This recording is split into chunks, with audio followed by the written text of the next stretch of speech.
हमारे उप मुख्यमंत्री जी यहाँ आए हैं, भैया श्री ब्रजेश पाठक जी पूरे साथियों के साथ दल बल के साथ। हमारे श्री ब्रजेश पाठक जी का बहुत बहुत स्वागत तो है, पर एक छोटी सी प्रार्थना भी हम सब करें अपने नेताजी से। और प्रार्थना ये है कि अब वैसे आप तो जिस विभाग के हैं वो बढ़िया संभाल ही रहे हैं, फिर भी हमारी एक छोटी सी प्रार्थना आप पहुंचा दीजिएगा ऊपर तक, कहो तो कर लें।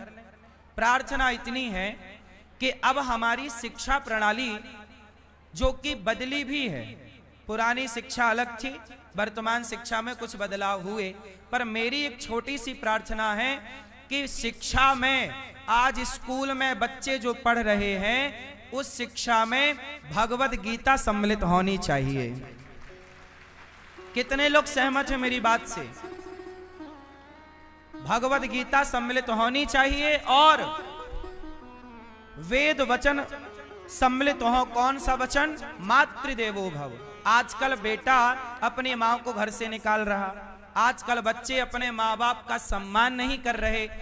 ये तब करेंगे जब वो पढ़ेंगे कि माँ कौन है। भाई मैं जानता हूं कि माता भगवान होती है, तो मैं क्यों माँ को घर से निकालूंगा? पर जो नहीं जानता वो माँ को घर से निकालेगा। तो बताओ, स्कूलों में ये भी पढ़ाई होनी चाहिए कि मातृदेवो भव, हमारा वेद वाक्य है ये, मातृदेवो भव, पितृदेवो भव, अतिथि देवो भव, आचार्य देवो, ये 4 वाक्य हैं हमारे। तो हमारे स्कूलों में बच्चों को गीता तो पढ़ाएं, साथ में ये भी बताओ कि माँ कौन है, पिता कौन है। तो भैया हमारे श्री ब्रजेश जी, हमारी ये बात आप स्वीकार करें और शिक्षा को, आज की शिक्षा को संस्कारों से जोड़ने का आप काम करें। अभी शिक्षा है पर संस्कार नहीं। अब आप प्रयास कर लेंगे, वर्तमान सरकार अच्छी है, हम तो वर्तमान सरकार से ही, मोदी और योगी जी से ही उम्मीद कर सकते हैं कि यही लोग देश का अच्छा विकास कर सकते हैं, शिक्षा का सुधार कर सकते हैं, गौ हत्या बंद कर सकते हैं। आप लोगों के द्वारा यदि नहीं हुआ ये काम तो फिर ये देश किससे उम्मीद करेगा?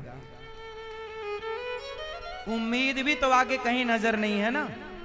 आप लोगों से उम्मीदें हैं कि आप लोगों के द्वारा इस देश में ये अच्छे काम हो जाएं, शिक्षा सुधर जाए। अभी तक हम लोगों को पढ़ाया गया बाबर महान था, अकबर महान था, ये सब गलत पढ़ा हम लोगों ने। अब सही पढ़ने का टाइम है। हमारे यहाँ हमारी झांसी की रानी भी महान है, हमारे शिवाजी महान है, हमारे कितने लोगों ने युद्ध लड़े और जीते जिनका कहीं दूर दूर तक कोई इतिहास नहीं बताया और पढ़ाया गया। अब वो इतिहास हमें पढ़ाना चाहिए। तो आपसे हमारी बस यही प्रार्थना है कि गाय को राष्ट्र माता का सम्मान मिले और शिक्षा में सुधार हो। हमारी तो बस 2 ही प्रार्थना है और तीसरी कोई प्रार्थना नहीं। तो कितने लोग मेरी बात से सहमत हैं? तो हमारे मुख्यमंत्री जी और हमारे देश के प्रधानमंत्री जी इन बातों पर अमल करें, ऐसी मेरी उनसे करबद्ध प्रार्थना है। और हमारे ब्रजेश भैया जी से एक प्रार्थना और है कि आप वृंदावन में गौरी गोपाल आएं और वहां 300 वृद्ध माएं रहती हैं। गौरी गोपाल आश्रम में मैं क्यों बोल रहा हूं कि मातृदेवो भव पढ़ाओ? गौरी गोपाल वृद्धाश्रम में 300 वृद्ध माएं हैं। जिन बच्चों ने अपनी माँ को घर से निकाल दिया, ऐसी माँ को यह दास गौरी गोपाल में रखकर उनका बेटा बनकर सेवा करता है और भगवान शरीर से कार्य कराते हैं। मैं चाहता हूं कि वृद्धाश्रम ना बनाने पड़े, मैं चाहता हूं कोई बेटा अपनी माँ को घर से ना निकाले। तो 300 वृद्ध माएँ हैं, उन माँओं का दर्शन करने आप आइए।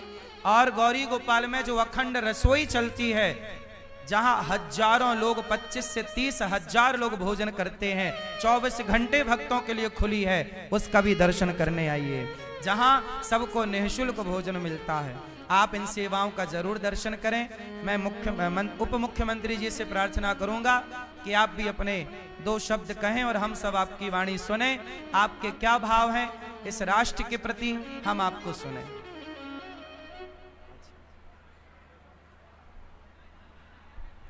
भैया माइक चालू कर दो फास्ट। हेलो हेलो बोलो झाड़ी वारे की, बांके बिहारी लाल की।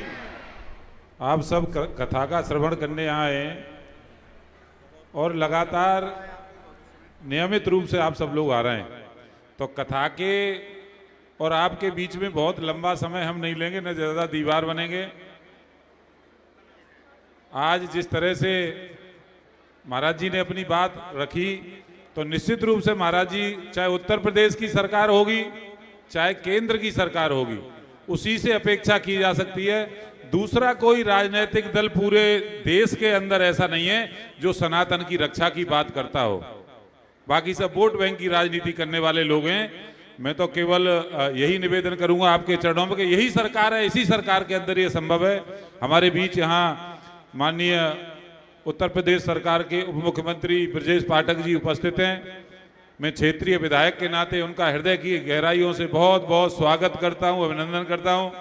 हमारे संगठन के मुखिया, हमारे मार्गदर्शक आदरणीय चौधरी भूपेंद्र सिंह जी यहाँ उपस्थित हैं। मैं उनका भी बहुत बहुत स्वागत करता हूं कि उन्होंने हमारे बहुत सूक्ष्म निवेदन को स्वीकार करके यहाँ समय दिया। हमारे भारतीय जनता पार्टी के क्षेत्रीय अध्यक्ष सम्मानीय दुर्विजय सिंह साग जी यहाँ उपस्थित हैं। मैं उनका भी बहुत बहुत स्वागत करता हूँ। और अब निवेदन करूंगा हमारे बीच यहाँ उपस्थित सुदामा कुटी के महंत जगत गुरु सुतीर्थर दास जी महाराज से, वो हमको आशीर्वचन करें। उसके बाद हमारे दोनों अतिथिगण बोलेंगे और फिर आगे कथा प्रारंभ होगी। आदरणीय महाराज जी।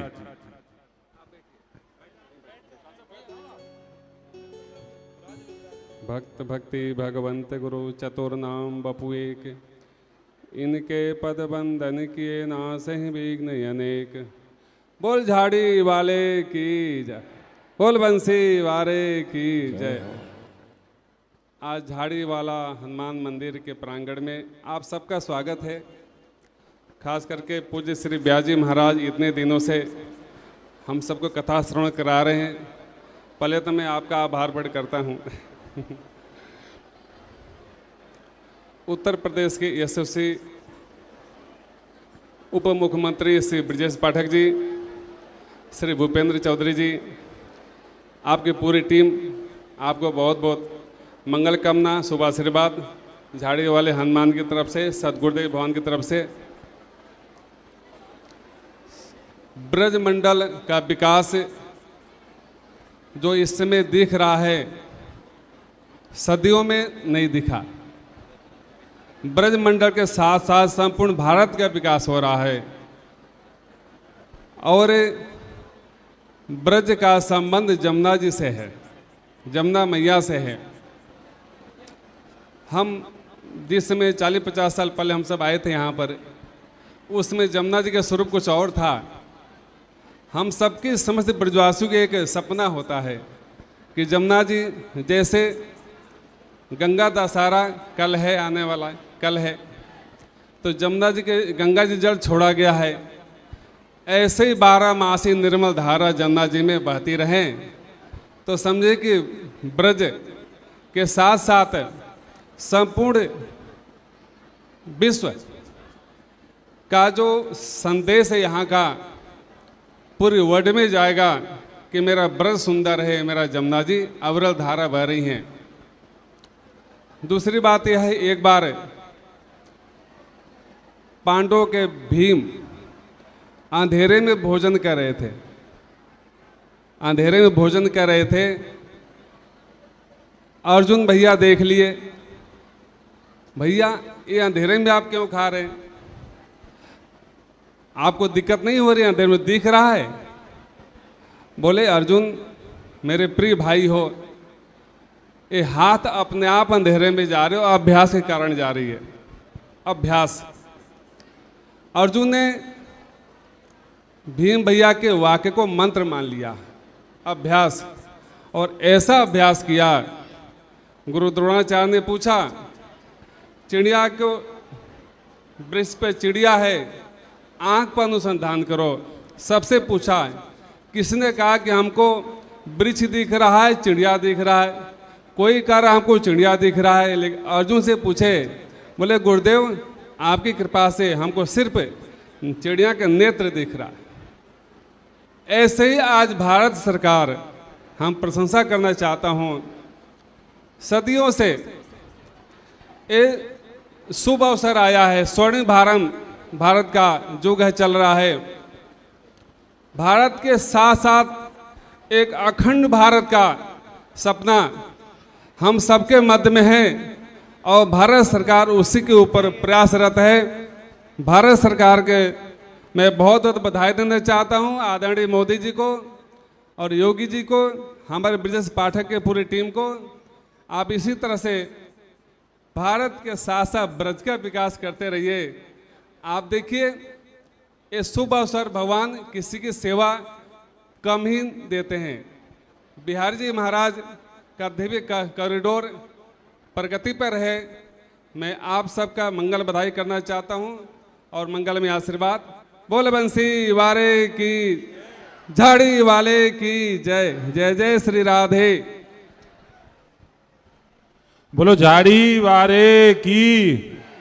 बड़े सौभाग्य का विषय एक और परिचय में कराऊं। हमारे मध्य दिल्ली के मेयर रहे और भारतीय जनता पार्टी के पूर्व प्रदेश अध्यक्ष आदरणीय आदेश गुप्ता जी भी दिल्ली से पधारे हैं। मैं इनका भी बहुत बहुत स्वागत करता हूं, अभिनंदन करता हूं। और आदरणीय डिप्टी सीएम साहब, जिस पंडाल में हम लोग यहाँ बैठे हैं, ये भी हमारी सरकार की ही देन है, नहीं तो बड़ा जर्जर हालत थी यहाँ पे। हमारा प्रयास और ब्रज तीर्थ विकास परिषद को भी मैं धन्यवाद दूंगा कि यहाँ आज इस पंडाल का निर्माण कराया और इस मंदिर को उन्होंने गोद लिया है कि इसका और बड़ा डेवलपमेंट होगा।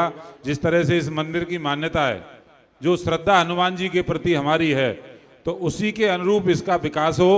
अब मैं आग्रह करूंगा हमारे माननीय प्रदेश अध्यक्ष चौधरी भूपेंद्र सिंह जी से कि हम लोगों को दो अपना आशीर्वचन दें।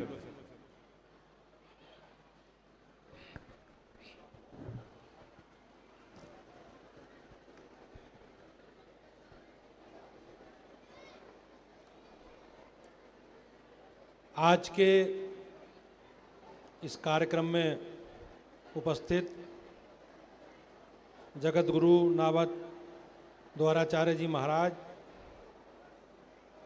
महंत राम रतनदास जी महाराज,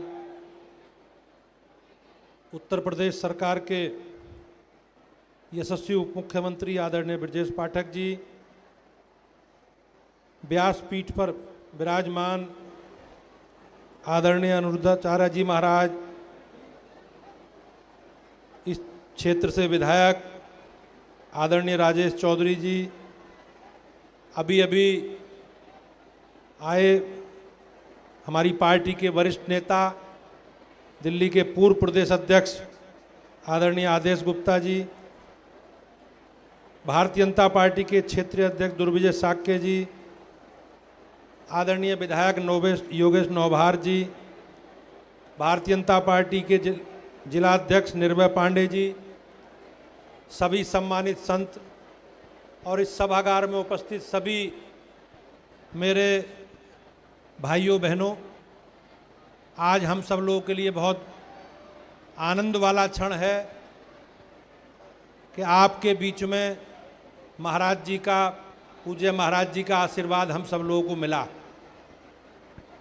भाइयों बहनों, आप सब लोगों ने पिछले 11 वर्ष पहले केंद्र में मोदी जी की सरकार को चुना और 8 वर्ष से राज्य में भी भारतीय जनता पार्टी की सरकार है। लेकिन आप देखेंगे कि भारतीय जनता पार्टी की सरकार, योगी जी और मोदी जी की सरकार, जो हमारी परंपरा है, हमारी विरासत है, हमारी आस्था है, हमारी संस्कृति है, ये हमारे संकल्प में शामिल है और हम इसी आधार पर इस देश की शासन व्यवस्था का संचालन कर रहे हैं। मेरे लिए और आनंद देने वाला क्षण है कि लंबे कालखंड की गुलामी और गुलामी में अनेकों प्रकार के हमले, आक्रमण के द्वारा जिस प्रकार से हमारी परंपरा और हमारी संस्कृति और विरासत को हमारे पूज्य साधु संतों ने इसे संजो कर रखा है और उसी के माध्यम से आज अपने प्रवचनों के माध्यम से, अपने प्रवासों के क्रम के माध्यम से उस विरासत को जीवित भी रखा है और विरासत को आगे बढ़ाने का काम किया। आज भारत जिस प्रकार से हमारे विदेशी आक्रमणकारियों का शिकार हुआ और उन लोगों ने हमारी परंपरा को, संस्कृति को, विरासत को नष्ट करने का काम किया, और जो पूर्व की सरकारें थीं उन्होंने उसी आधार पर समाज को जाति, भाषा, क्षेत्र के नाम पर बांटकर आगे बढ़ने का काम किया। लेकिन भाइयों बहनों, आप सबके आशीर्वाद से पूज्य संतों ने जो मार्ग दिखाया है, जो रास्ता दिखाया है, जो हमारा मार्गदर्शन किया है, आज योगी जी की और मोदी जी की सरकार उसी आधार पर आगे बढ़ रही है। लंबा विषय हो जाएगा महाराज जी के प्रवचनों का, हमें भी जिज्ञासा है सुनने की। मैं बहुत आभारी हूं राजेश चौधरी का, सभी सम्मानित अपने साथियों का, और पूज्य महाराज जी का और सभी साथी भाइयों बहनों का कि उन्होंने मुझे इस कार्यक्रम में उपस्थित रहकर मुझे भी इसमें सहभागिता करने का अवसर दिया है। लेकिन मैं ये विश्वास दिलाता हूं कि आप सब लोग इसी प्रकार से आशीर्वाद हम सब लोगों पर बना रहे, और पूज्य संतों ने जो मार्ग दिखाया है उसी मार्ग पर भारतीय जनता पार्टी चलकर, भारतीय जनता पार्टी इस देश को माननीय प्रधानमंत्री जी के संकल्प के आधार पर एक विकसित राष्ट्र और संपन्न राष्ट्र और वैभवशाली राष्ट्र बनाने का संकल्प को हम सब लोग मिलकर आगे बढ़ाएंगे। मैं आभारी हूं आप सबका, बहुत बहुत धन्यवाद। बोलो बांके बिहारी लाल की, भारत माता की, वंदे वंदे। अब मैं आग्रह करूंगा जिनका हम लोग बहुत बेसब्री से इंतजार कर रहे हैं, और मैंने पिछले साल भी प्रयास किया था आदरणीय हमारे ब्रजेश पाठक जी को यहाँ बुलाने का, और हम लोगों की बड़ी प्रबल इच्छा थी कि आप इस कार्यक्रम में यहाँ सहभागी बने। आप लोग, आपने समय दे करके हमारा मान सम्मान बढ़ाया, हमारा स्वाभिमान बढ़ाया, और हम सब क्षेत्रवासियों के आग्रह को आपने स्वीकार किया। बहुत बेसब्री से आपका इंतजार हो रहा था। कार्यक्रम में बड़े उतार चढ़ाव आए, कभी हुआ कभी नहीं हुआ, कभी बाई रोड, कभी हेलीकॉप्टर से, पर जो प्रभु की इच्छा होती है उसको कोई नहीं रोक सकता। और ब्रजवासियों की जो चाह होती है वो चाह निश्चित रूप से पूरी होती है, झाड़ी वाले हनुमान जी की कृपा। और मैं आग्रह करूंगा सम्मानीय हमारे ब्रजेश पाठक जी, माननीय डिप्टी सीएम उत्तर प्रदेश, आए और हम सब लोगों को संबोधित करें। बोलो बांके बिहारी लाल के, बांके बिहारी लाल के, झाड़ी वाले हनुमान जी के, झाड़ी वाले हनुमान जी के। आज झाड़ी वाले हनुमान जी के बहुत ही प्राचीन प्रसिद्ध मंदिर में व्यास गद्दी पर विराजमान पूज्य श्री अनुरुद्धाचार्य जी महाराज,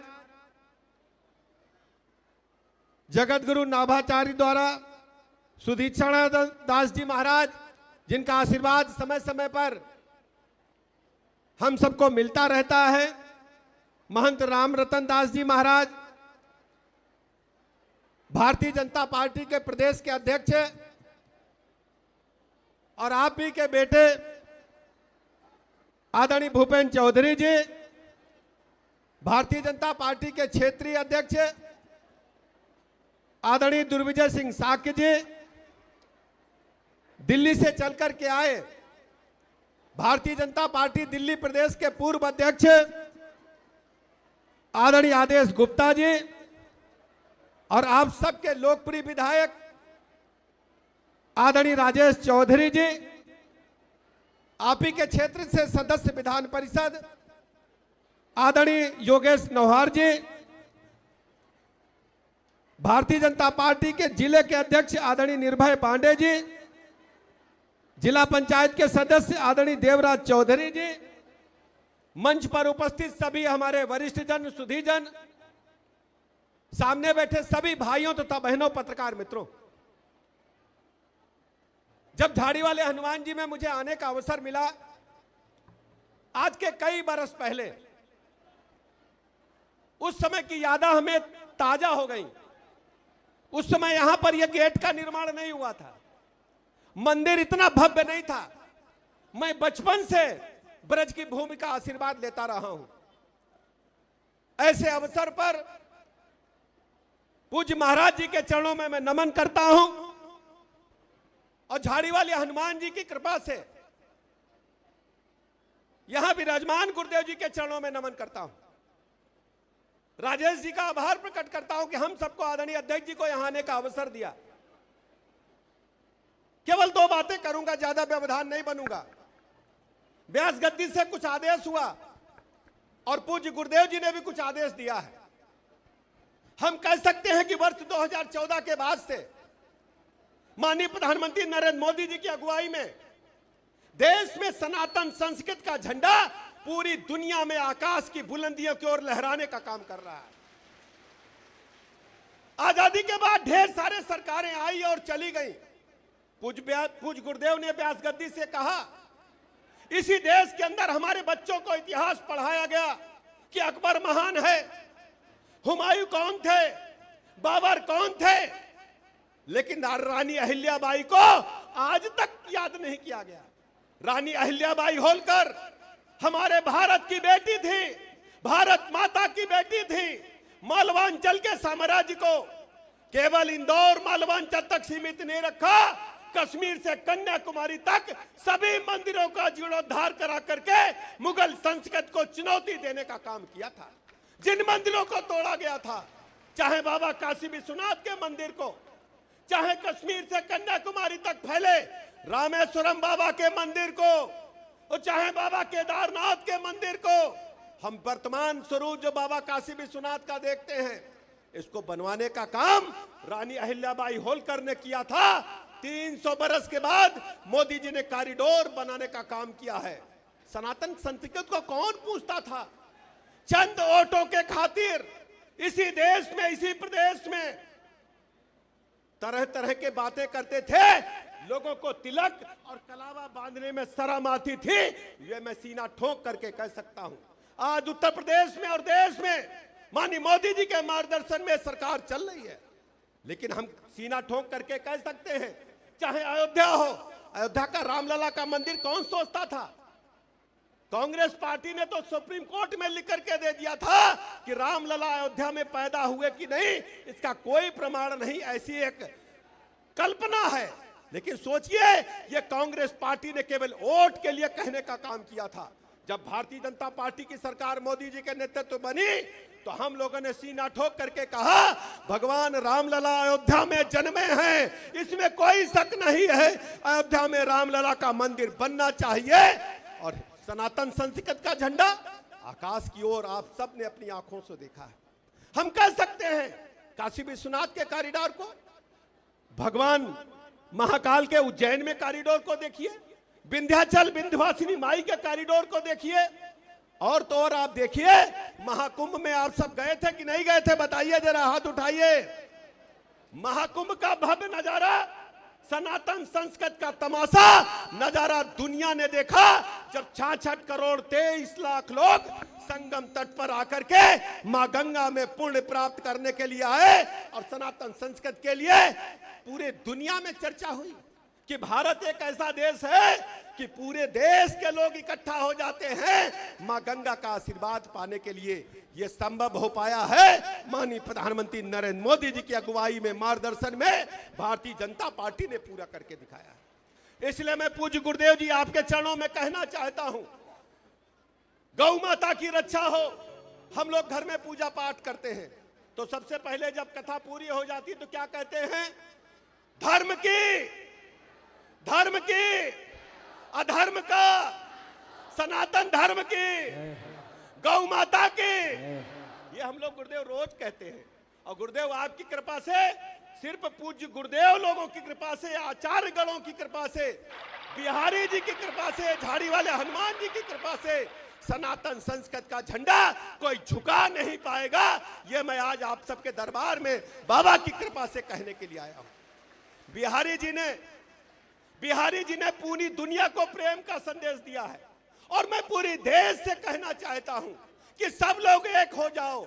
हम सब भारत के हैं, सनातन वंशी हैं, और सबको एक होकर के भारत का पताका, भारत माता का झंडा झुकने नहीं देना है। आपने देखा पड़ोसी देश पाकिस्तान ने हमारी बेटियों को सिंदूर उजाड़ने का काम किया था। माननीय मोदी जी ने पाकिस्तान के अंदर घुस करके उन आतंकवादियों के अड्डों को पूरी तरह नष्ट करने का काम किया है। और मुझे अच्छी तरह याद है, कांग्रेस पार्टी की हुकूमत थी, मुंबई में कसाब मियां ने AK-47 से गोलियां चला करके 100 से अधिक निरीह लोगों को मार डाला था, पुलिस ऑफिसर को मार डाला था। वही कसाब मियां कई बरस महाराष्ट्र की जेलों में बिरयानी खा करके बैठे थे। लेकिन अब अगर हमारे सिंदूर की तरफ कोई बुरी नजर उठाएगा, बेटी की तरफ, तो भारत की सेनाएं मोदी जी के नेतृत्व में शांत नहीं बैठेंगी, आतंकवादियों को समूल नष्ट करने का काम करेंगी। ये बात मैं आज आपके बीच में कहने के लिए आया हूं। इसलिए मेरी माताओं बहनों, बात लंबी हो जाएगी। पूज्य गुरुदेव के श्रीमुख से हम भगवान की कथा का श्रवण कर रहे हैं। केवल एक बात कहना चाहते हैं, तो पूज्य गुरुदेव ने कहा है कि गीता का पाठ हमारे बच्चों को संदेश जाना चाहिए, गीता का ज्ञान मिलना चाहिए, गौ माता की रक्षा होनी चाहिए। इस संदेश को हम पहुंचाएंगे। वैसे जो हमारा इस समय पाठ चल रहा है, हम अपने इतिहास को नए सिरे से गढ़ने में जुटे हैं। जिन हमारे